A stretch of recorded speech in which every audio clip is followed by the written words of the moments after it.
கர்த்தரும் உலக இரட்சகருமாக இயேசு கிறிஸ்துவின் ஈடு இணையற்ற நாமத்தினாலே யாவருக்கும் அன்பின் வாழ்த்துக்களை தெரிவிக்கிறேன். சங்கீதம் 67 அதிகாரம் உலகம் முழுவதுமாக தேவனுடைய வல்லமை, கிருபை, ஆசீர்வாதம் எவ்விதமாக பலிகி பெறுகிறது என்பதை நாம் பார்க்கிறோம்.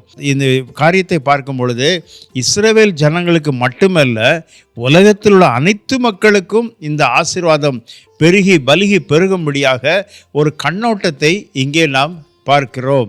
எனக்கு அன்பான சகோதரனே, சகோதரியே, இந்த 67 அதிகாரம் 7 வசனங்கள் தான் உள்ளது. 7 என்றால் பரிபூர்ணம் என்று அர்த்தமாம், ஆவிக்குரிய அர்த்தம். ஆனால் இந்த வசனத்தை நீங்கள் படித்து பார்த்துட்டே இருக்கும்போது கர்த்தருடைய கிருபையும் ஆசீர்வாதம் எவ்விதமாக பலிகி பெறுகிறது என்பதையும் உலகம் முழுவதும் உள்ள மக்களுக்கு, வீட்டில் சங்கீதம் வாசிக்கிற அனைத்து மக்களுக்கும் இது ஒரு ஆசீர்வாதமான வார்த்தையாக அமைந்திருக்கிறது. ஆண்டவர் அங்கே சொல்லும் பொழுது, கர்த்தாவே உம்முடைய முகத்தை என்மேல் பிரகாசிக்க செய்யும். ஏன் உங்கள் முகம் என் மேலே பிரகாசிச்சதுன்னா நான் எப்பவுமே வெற்றி சிறக்க பண்ணுவேன் என்பதற்கு சந்தேகமே கிடையாது. அந்த வசனத்தை நம்ம தொடர்ந்து படிச்சுக்கிட்டே இருக்கும்போது ரொம்ப அருமையாக இருக்குது. எல்லா ஜனத்துக்கும் உம்முடைய சத்தியத்தை அறிகிற அறிவினாலும் நீதியை அறிவிக்க வேண்டும் என்று வலியுறுத்துகிறது.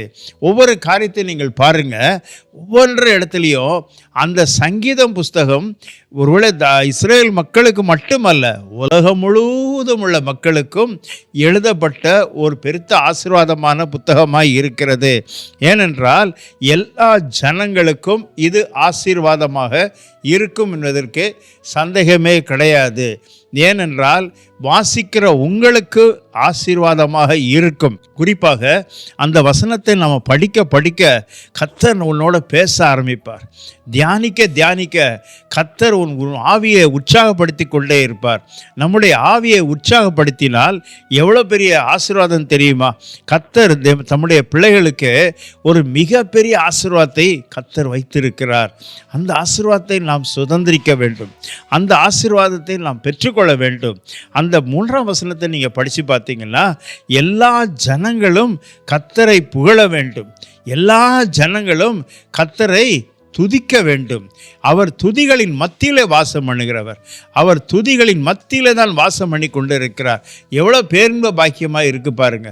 கர்த்தரை காலத்திலேயும் ஸ்தோத்திரிப்பேன், அவருடைய துதி எப்பொழுதும் என் வாயில் இருக்கும். ஆண்டவரை துதிக்க துதிக்க துதிக்க அவர் எப்படி இருக்கிறாரா? ஆண்டவருடைய அவருடைய குணாதிசயங்களை நீங்கள் பார்த்தீங்கன்னா 4ஆம் வசனத்தில் நீதியுடன் ஆட்சி செய்கிறார். தேவன் நீதி உள்ள நியாயாதிபதி.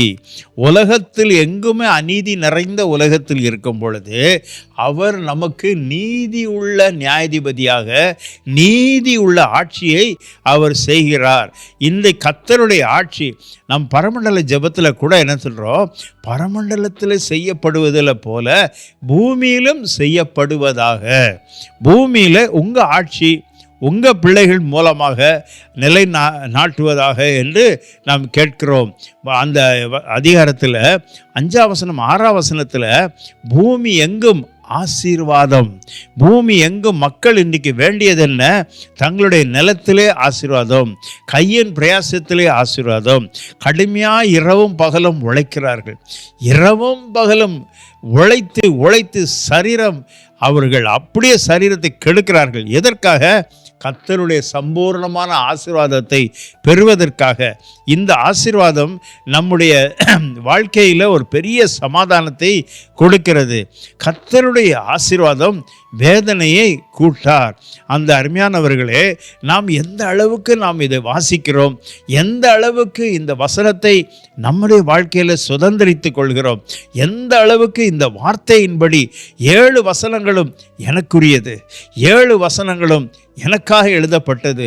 கர்த்தர் உன்னோட பேச ஆரம்பிப்பார். கர்த்தர் உன்னோட இடைப்படுவார். கர்த்தர் இடைப்பட்டால் பேரின்ப பாக்கியமாய் இருக்கும் என்பதற்கு சந்தேகமே கிடையாது. அன்பான சகோதரனை, சகோதரியே, 7ஆம் வசனத்தில் நம்ம பார்க்கும் பொழுது கர்த்தர் நம்மை ஆசீர்வதிப்பார்.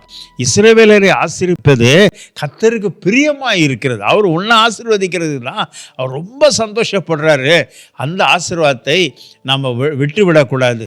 கர்த்தருடைய ஆசீர்வாதம் வேதனையை கூட்டார். கர்த்தருடைய சம்பூர்ணமான ஆசீர்வாதத்தை நாம் பெற்றுக்கொள்வோமாக. நம்ம ஆண்டவர் நம்மை ஆசீர்வதிப்பதற்காக அவரை என்ன நம்ம செய்யணும்னா, கர்த்தரை துதிக்கணும், கர்த்தரை மகிமைப்படுத்தணும், கர்த்தரை வாழ்த்தணும், கர்த்தருக்கு முதலிடம் கொடுக்கணும். ஆண்டவரே, நீ செய்த நன்மைகளுக்காக நன்றி, நீங்கள் செஞ்ச உதவிகளுக்காக உமக்கு ஸ்தோத்திரம். கர்த்தரை ஸ்தோத்திரிக்க ஸ்தோத்திரிக்க ஸ்தோத்திரிக்க கர்த்தர் சொல்றாரு, ஸ்தோத்திர பலிகளை ஏறெடுக்கிறவன் என்னை மகிமைப்படுத்துகிறான், நான் அவனை ஆசீர்வதிப்பேன். உன் உதட்டின் கனி எப்பொழுதும் கர்த்தரை துதித்து கொண்டே இருக்க வேண்டும், அவரை மகிமைப்படுத்தி கொண்டே இருக்க வேண்டும். அப்பொழுது கர்த்தருடைய சம்பூர்ண ஆசீர்வாதம் உன்மேலும் உன் குடும்பத்தின் மேலும் பலுகி பெருகுவதாக. ஆமென்.